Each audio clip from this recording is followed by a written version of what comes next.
आज की वीडियो में हम स्टडी कर रहे हैं esterification and mechanism of esterification, एस्ट्रीकरण और एस्ट्रीकरण की क्रियाविधि। डियर स्टूडेंट्स, सबसे पहले हम बात करेंगे एस्ट्रिफिकेशन यानी कि एस्ट्रीकरण की। चलिए देखिए, सबसे पहले हम लेते हैं कार्बोक्सिलिक एसिड। ये देखिए, R C double bond O O H, इस तरह से हम ये कार्बोक्सिलिक एसिड ले लेते हैं। जब हम किसी भी कार्बोक्सिलिक एसिड को हम अल्कोहल या फिर फिनॉल से, अल्कोहल या फिर फिनॉल से हम रिएक्ट कराते हैं किसी भी मिनरल एसिड की प्रेजेंस में, किसी भी खनिज अम्ल की उपस्थिति में, जैसे कंसंट्रेटेड H2SO4 HCl गैस, ठीक है। यस, तो याद रखिए, होता ये है कि ये जो कार्बोक्सिलिक एसिड है, ये जो कार्बोक्सिलिक अम्ल है, ये अल्कोहल और फिनॉल के साथ इस मिनरल एसिड की प्रेजेंस में ईस्टर का फॉर्मेशन करेगा। कैसे? जब यहां से ये वाटर मॉलिक्यूल को एलिमिनेट करेगा, जल के अणु को निकाल देगा। तो जल का अणु जब निकल जाएगा, चलो हम यहाँ निकाल देते हैं, ये निकाल दिया। अब यहाँ क्या बचेगा? ये देखिए, R C double bond O O, ठीक है। और यहाँ पर क्या हो जाएगा? R dash. तो यहाँ हो जाएगा R C double bond O O, free हो जाएगा यहाँ पर आर डैश। ये देखिए, तो ये है ईस्टर, ठीक है।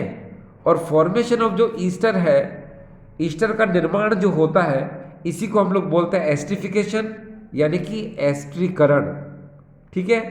अब हम बात करेंगे डियर स्टूडेंट्स, मैकेनिज्म की बात करते हैं। अब हम बात करेंगे यहां पर मैकेनिज्म, क्रियाविधि, ठीक है। अब आप इसके मैकेनिज्म और क्रियाविधि को ध्यान से देखिए, आपको बहुत जल्दी, बहुत इजी तरीके से इसका मैकेनिज्म समझ में आ जाएगा। देखिए, सबसे पहले होता क्या है कि यहां पर जो कार्बोक्सिलिक एसिड में जो कार्बोनाइल ग्रुप होता है, ये देखिए, इसको आप इस तरह से लिख दीजिए और यहां पर ऐसे लिख दीजिए, ठीक है। ये देखिए, इस तरह से लिख दीजिए। ये कौन है? R C double bond O O H, इसको हमने कहा कार्बोक्सिलिक एसिड, ठीक है। इसके लोन पेयर को आप चाहो तो इस तरह से शो कर दो, ये आपने इस तरह से शो कर दिया। तो डियर, ये कौन है? ये है कार्बोक्सिलिक एसिड यानी कि कार्बोक्सिलिक अम्ल। अब फर्स्ट स्टेप में क्या होता है कि जो कार्बोक्सिलिक एसिड है, इस कार्बोक्सिलिक एसिड में ये कार्बोनाइल ग्रुप होता है। ये जो कार्बोनाइल ग्रुप है, इस कार्बोनाइल ग्रुप में ये जो ऑक्सीजन एटम होता है, ये प्रोटॉन को एक्सेप्ट कर लेता है।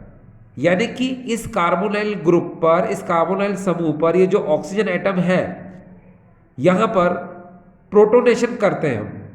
ये देखिए क्या होगा, यहां अगर आप ध्यान से देखें, मैंने यहां पर H पॉजिटिव कर दिया। H पॉजिटिव ये प्रोटॉन है। आपको मैं एक बात बता दूं कि ये जो एस्ट्रिफिकेशन प्रोसेस होती है डियर, याद रखिए, ये रिवर्सिबल प्रोसेस होती है। इसलिए मैंने बनाने के बाद ये साइन लगाया और फिर मैं ये साइन लगा देता हूँ। तो आप याद रखना, एस्ट्रिफिकेशन प्रोसेस जो है ये रिवर्सिबल प्रोसेस होती है। इसलिए जब आप मैकेनिज्म बनाओगे या मैकेनिज्म को बताओगे, तो आपको हर जगह पर ये रिवर्सिबल का साइन आपको यूज करना पड़ेगा, ठीक है। चलो हम यूज कर लेते हैं ऐसे। अब मैंने आपको क्या बताया कि इस कार्बोनाइल ग्रुप में ये जो ऑक्सीजन होता है, ये प्रोटॉन को एक्सेप्ट करेगा, ठीक है। तो यहां पर हम इसको बोलेंगे प्रोटोनेशन, प्रोटोनेशन यानी कि एडिशन ऑफ प्रोटॉन, ठीक है। यानी कि ये ऑक्सीजन इस प्रोटॉन को एक्सेप्ट करेगा, तो क्या करेगा? अपना एक लोन पेयर, ये लोन पेयर क्या करेगा? अपना इसको दे देगा। जैसे ही अपना लोन पेयर इसने इसको दिया, ठीक है, तो इसका पॉजिटिव अब जो है कहाँ जाएगा? ऑक्सीजन पर आ जाएगा, ठीक है। कहाँ जाएगा? ऑक्सीजन पर। देखिए, ये हो जाएगा आर ये हो जाएगा C। ये बिल्कुल स्टेज ऐसी कैसी चलने दो, ये देखिए हमने बिल्कुल ऐसा कैसे किया, यहाँ पर डबल बॉन्ड O भी हमने ऐसा कैसे लगाया, बस एक लोन पेयर जो इसने इसको दिया, ठीक है, प्रोटॉन को, तो इसका पॉजिटिव कहाँ जाएगा, ऑक्सीजन पर आ जाएगा। ये हमने प्लस लगा दिया और एक लोन पेयर इसका बना दिया, क्योंकि दो लोन पेयर थे, एक लोन पेयर इसने दे दिया, तभी तो प्रोटॉन को इसने एक्सेप्ट किया, है ना। तो ये प्लस साइन कहाँ जाएगा, ऑक्सीजन पर ही आ गया, और हमने इस H को भी यहाँ पर लिंक कर दिया। तो थोड़ा सा ध्यान देने की जरूरत है ये स्टेज को, ठीक है। अब होता यह है कि जो कार्बोक्सिलिक एसिड में ये जो कार्बोनाइल ग्रुप होता है, इस कार्बोनाइल ग्रुप में ये जो ऑक्सीजन एटम होता है, ये जब प्रोटोनेशन करता है, यानी प्रोटॉन को जब एक्सेप्ट करता है, तो ये कार्बोनाइल ग्रुप का जो कार्बन होता है ये बहुत ज्यादा एक्टिवेट हो जाता है, बहुत ज्यादा सक्रिय हो जाता है फॉर द न्यूक्लियोफिलिक रिएजेंट। ये न्यूक्लियोफिलिक रिएजेंट के लिए बहुत ज़्यादा एक्टिवेट हो जाता है, और यही वजह रहती है कि न्यूक्लियोफिलिक रिएजेंट इस कार्बोनाइल कार्बन पर इजीली क्या करता है, अटैक करने के लिए तैयार रहता है। कैसे रहता है, देखिए यहाँ पर आप एक बात को जरा ध्यान दीजिए कि आपने जब इस ऑक्सीजन पर प्रोटोनेशन कराया, प्रोटोनेशन के बाद ये कंडीशन आ जाएगी, ये स्टेज आ जाएगी। तो मैंने आपसे कहा कि प्रोटोनेशन हमने क्यों कराया, प्रोटोनेशन हमने कराया इसलिए ताकि हम इस कार्बन को एक्टिवेट कर सकें, जिसकी वजह से ये क्या इलेक्ट्रोफिलिक की तरह बिहेव करेगा, यानी यहाँ पर पॉजिटिव चार्ज आ जाएगा और यहाँ पर न्यूक्लियोफिलिक इजीली इसके कार्बन पर अटैक कर देगा। अब कैसे करेगा, देखिए इसकी आगे की स्टेज। यहाँ पर अगर आप आगे देखें तो ये जो डबल बॉन्ड है ये ट्रांसफर होगा कहाँ पर, ऑक्सीजन की तरफ। जब ये डबल बॉन्ड ऑक्सीजन की तरफ ट्रांसफर होगा तो ये जो पॉजिटिव चार्ज है ये पॉजिटिव कहाँ जाएगा, इस कार्बन पर आ जाएगा। जब इस कार्बन पर पॉजिटिव चार्ज आ जाएगा तो यहाँ पर ये जो अल्कोहल मॉलिक्यूल है, ये देखिए, ये क्या डियर, ये अल्कोहल मॉलिक्यूल है, ये देखिए, ठीक है।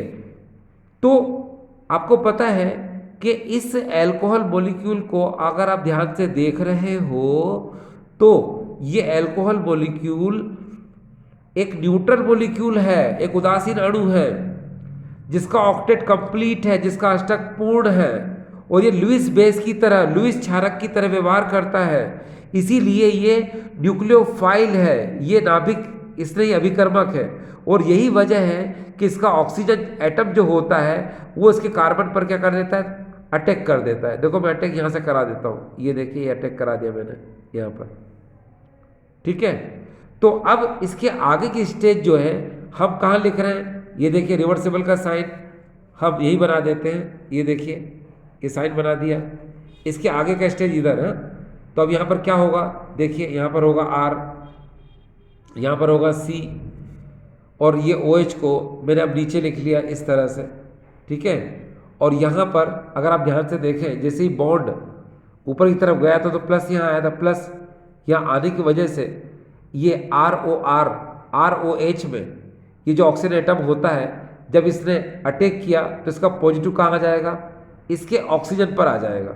तो आप चाहो तो इसको ऐसे भी लिख सकते थे, देखो कैसे, ऐसे लिख सकते हो आप O, यहाँ पर आप नीचे H लिख लो, यहाँ पर R लिख लो, ऐसे दो लोन पेयर बना दो, तो आप यहाँ से भी अटैक करा सकते थे। बात है कि यहाँ से अटैक कराओ या यहाँ से अटैक कराओ, ठीक है। यहाँ से अटैक कराओगे तो भी ऐसे लिखना है, यहाँ से अटैक कराओ तो भी ऐसे लिखना है आपको। तो जब आपने इसको यहाँ से अटैक कराया ऑक्सीजन से, तो ऑक्सीजन पे चार्ज कौन सा आ जाएगा, देखिए ये चार्ज आ जाएगा प्लस। फिर बाकी का आप इधर क्या लिखेंगे, आप इसको ऐसे लिख दीजिए R, और यहाँ पर लिख दीजिए आप H, आपने ऐसे लिख दिया, ठीक है। अब ऊपर क्या हुआ, ऊपर आपको पता है कि जैसे ही ये बॉन्ड आपने ऊपर भेजा था तभी तो प्लस साइन यहाँ आया था, ठीक है। तो यहाँ पर वापस से लोन पेयर उसके पास कितने हो जाएंगे, पूरे दो लोन पेयर फिर से हो जाएंगे इसके OH के पास। चलो बना देते हैं हम O और ये H, और दो लोन पेयर फिर से बना दिए हमने, देखिए एक तो ये और एक ये, ठीक है। अब ये कंडीशन हमको ऑप्टेड हुई है। अब जरा याद रखिएगा, ये जो कंडीशन हमको ऑप्टेड हुई है, ये स्टेज जो हमको ऑप्टेड हुई है, इसको हम लोग बोलते हैं इंटरमीडिएट कंपाउंड। मगर कौन सा इंटरमीडिएट कंपाउंड, याद रखना, इसको हम लोग बोलते हैं टेट्राहिड्रल। Tetrahedral intermediate compound. ये टेट्राहेड्रल इंटरमीडिएट कंपाउंड, इसको हिंदी में कहते हैं चतुष्फलकीय अंतर्माध्यमिक यौगिक, चतुष्फलकीय अंतर्माध्यमिक यौगिक। अब आपके दिमाग में बात आ रही होगी कि इंटरमीडिएट कंपाउंड तो ठीक है, मगर ये टेट्राहेड्रल इंटरमीडिएट कंपाउंड क्यों बोलते हैं? तो चलो आपको बताया जाए। आप जरा ध्यान से देखिए, इस कार्बोक्सिलिक एसिड के कार्बन को अगर आप देखें तो यहाँ पर डियर याद रखिए, यहाँ पर sp2 हाइब्रिडेशन होगा ऐसे कार्बन पर, ठीक है। यहाँ पर भी अगर आप ध्यान से देखें कार्बन पर, तो भी यहाँ पर अभी sp2 हाइब्रिडेशन ही है इस स्टेज में। ये देखिए, इसके जस्ट बाद अगर आप इसको देखें यहाँ पर, तो देखिए 1 2 3 4 बॉन्ड है यहाँ पर, तो इसमें sp3 हाइब्रिडेशन है। sp3 हाइब्रिडेशन की वजह से इसका ज्योमेट्री जो है वो टेट्राहेड्रल यानी कि चतुष्फलकी है, इसीलिए हम इसको बोलते हैं इंटरमीडिएट। कौन सा? Tetrahedral intermediate compound. तो आपने ये टेट्राहेड्रल इंटरमीडिएट कंपाउंड इसको बोल दिया, ठीक है। अब इसके जस्ट बाद आपको यहाँ पर क्या करना है? प्रोटोन का ट्रांसफॉर्मेशन करना है, यानी प्रोटोन का स्थानांतरण करना है। तो जब आप इसके बाद प्रोटोनेशन करोगे, यानी कि प्रोटोन का ट्रांसफॉर्मेशन करोगे, तो कैसे करोगे? तो देखिए बताता हूँ कैसे करेंगे आप, कि इस ऑक्सीजन के पास यहाँ देखिए पॉजिटिव चार्ज है और इसके नीचे H है, तो यानी इस OH में जो H है इसको आप प्रोटोन बना सकते हो। अब प्रोटोन कैसे बना सकते हो? तो ये जो बॉन्ड है इसको आप है ना इस ऑक्सीजन की तरफ ट्रांसफर कर दो। ये कर दिया। अब जब इस ऑक्सीजन की तरफ ट्रांसफर करोगे तो क्या होगा? यहां पर ये प्रोटॉन बन जाएगा। ये देखिए, ये प्रोटॉन बन जाएगा। तो यहां पर अगर आप देखें नीचे OH के पास ऑक्सीजन पर 2 लोन पेयर हैं, तो जब ये प्रोटॉन बन जाएगा तो ये लोन पेयर देकर ये प्रोटॉन एक्सेप्ट हो जाएगा। कहां पर? इस ऑक्सीजन पर। तो जब ये H पॉजिटिव लोन पेयर ले लेगा तो अब इस ऑक्सीजन पर पॉजिटिव चार्ज आ जाएगा और ये प्रोटॉन यहां से कहां आ गया? अब यहां पर आ जाएगा। अब देखिए इसके आगे की स्टेज क्या है। इसके आगे की स्टेज में थोड़ा नीचे लिख देता हूँ, यहाँ पर लिख देता हूँ, उधर स्पेस नहीं था, ये साइन बना दिया मैंने इस तरह से रिवर्सेबल का, और यहाँ लिख देते हैं। चलो यहाँ पर भी स्पेस है। देखिए कैसे, RC, ये RC ऐसे कैसे लिखा, ऊपर OH में बिल्कुल वैसे का वैसे लिख रहा हूँ। ये देखिए OH मैंने बिल्कुल ऐसे कैसे लिखा, यहाँ तक चेंज आया सिर्फ यहाँ। तो यहाँ पर आपने देखा कि बॉन्ड यहाँ गया, ठीक है। तो वापस ये जो बॉन्ड जब यहाँ जाएगा तो वापस से ये पॉजिटिव कहाँ जाएगा? यहाँ पर, ठीक है, आ गया। तो अब यहाँ पर सिर्फ OR ही बचेगा। ये OR बचा, जिसके पास वापस से क्या हो जाएंगे? पूरे लोन पेयर हो जाएंगे उसके पास 2, ठीक है। और ये प्रोटॉन कहाँ आ गया? यहाँ पर। तो यहाँ देखिए आप इसको लिख सकते हैं O पॉजिटिव, एक लोन पेयर रहेगा क्योंकि एक तो दे चुका है वो प्रोटॉन एक्सेप्ट करने में। तो अब कंडीशन हमारे पास इस तरह है, देखिए बिल्कुल एक्यूरेट है। यहाँ पर किसी तरह की कोई प्रॉब्लम आपको नहीं आनी चाहिए। ये देखिए यहाँ तक, ठीक है। ये इतना मॉलिक्यूल अभी मैंने आपको बनाना सिखाया। ये देखिए कैसे कैसे बना, आपने देख लिया इसको। देखो RC OH बिल्कुल ऐसा कैसे, ये वैसे कैसे। यहाँ पर बॉन्ड जब इधर गया तो प्लस कहाँ आ गया? यहाँ आ गया। इसको अलग कर दो तो यहाँ OR बचेगा, सिर्फ ये OR, ऑक्सीजन की वैलेंसी करने के लिए 2 लोन पेयर लगा दिए। अब ये प्रोटॉन कहाँ आ गया था? यहाँ ऑक्सीजन के साथ। कैसे आया था? जब लोन पेयर ने इसको दिया, तो लोन पेयर जब देगा और ये प्रोटॉन को एक्सेप्ट करेगा तो इसका प्लस जो है कहाँ आ जाएगा? ऑक्सीजन के पास। तो अब ये हो जाएगा इस तरह से। क्लियर? चलिए अब हम क्या करेंगे, हम जानते हैं यहाँ पर कि यहाँ पर ये जो H2O पॉजिटिव ग्रुप जो होता है ये बेटर लिविंग ग्रुप होता है, यानी कि ये इस रिएक्शन में यहाँ से क्या हो जाएगा? ये बाहर हो जाएगा। तो चलो इसके आगे की स्टेज हम बना देते हैं यहीं पर। ये देखिए आगे की स्टेज में इस तरफ लिख रहा हूँ, ये एरो में लगा देता हूँ मैं इस तरह से, ये लगा दिया मैंने, ठीक है। यहाँ लिख देता हूँ। यहाँ पर आपको करना क्या है, ये H2 मॉलिक्यूल निकालना है। अब निकालने के लिए करेंगे क्या आप, तो थोड़ा सा ध्यान देना क्या करेंगे। यहाँ पर 2 चीज़ों पे आपको ध्यान देने की ज़रूरत है। जैसे कैसे, कि जैसे ही ये बॉन्ड आप यहाँ से नीचे की तरफ लाते हो तो इसका प्लस कहाँ जाता है? कार्बन पर, ठीक है। अब आप क्या करोगे कि यहाँ ऑक्सीजन पर देखिए 2 लोन पेयर हैं, ये हैं। इसमें से एक लोन पेयर को कहाँ लाओगे? आप नीचे की तरफ लाओगे। तो जब नीचे की तरफ लाओगे तो यहाँ क्या आ जाएगा? डबल बॉन्ड आ जाएगा कार्बन पर, यानी C और O के बीच में क्या आ जाएगा? Double bond. और ये प्लस जो है अब कहाँ चला जाएगा, ऑक्सीजन पर, और यहाँ से वाटर मॉलिक्यूल क्या हो जाएगा, बाहर हो जाएगा। एक बार फिर से देखिए, ये बॉन्ड जो है आप आगे की तरफ लाए तो ये प्लस कहाँ आ जाएगा, कार्बन पर, फिर ऊपर का लोन पेयर जब जैसे ही नीचे आएगा यहाँ पर तो ये डबल बॉन्ड बन जाएगा यहाँ पर, और ये प्लस अब कहाँ जाएगा, ऑक्सीजन पर आ जाएगा। ठीक है, तो देखिए अब इसके आगे की स्टेज कैसे है, ये देखो आर हमने ऐसा कैसे लिखा, क्योंकि इसमें हमने कुछ नहीं किया। ये ओ आर को भी ऐसा कैसे लिख लो आप, ये देखिए ये H2 तो पहले निकल चुका था, ठीक है, यहाँ माइनस H2 कर दो, ये देखिए माइनस H2 कर दिया मैंने। अब यहाँ क्या हुआ था, आपने देखा होगा कि इस O ने C को लोन पेयर दिया तो यहाँ डबल बॉन्ड ऑक्सीजन आ गया और प्लस कहाँ आ गया, ऊपर, और यहाँ एक लोन पेयर बचेगा बस। ठीक है, ये लोन पेयर बचा है मैंने, और ये R यहाँ पर क्या है डियर, H, ये H को जोड़ दिया। ठीक है, और नीचे आप देख सकते हो हमको अब कंडीशन क्या मिली, ये कंडीशन मिल गई।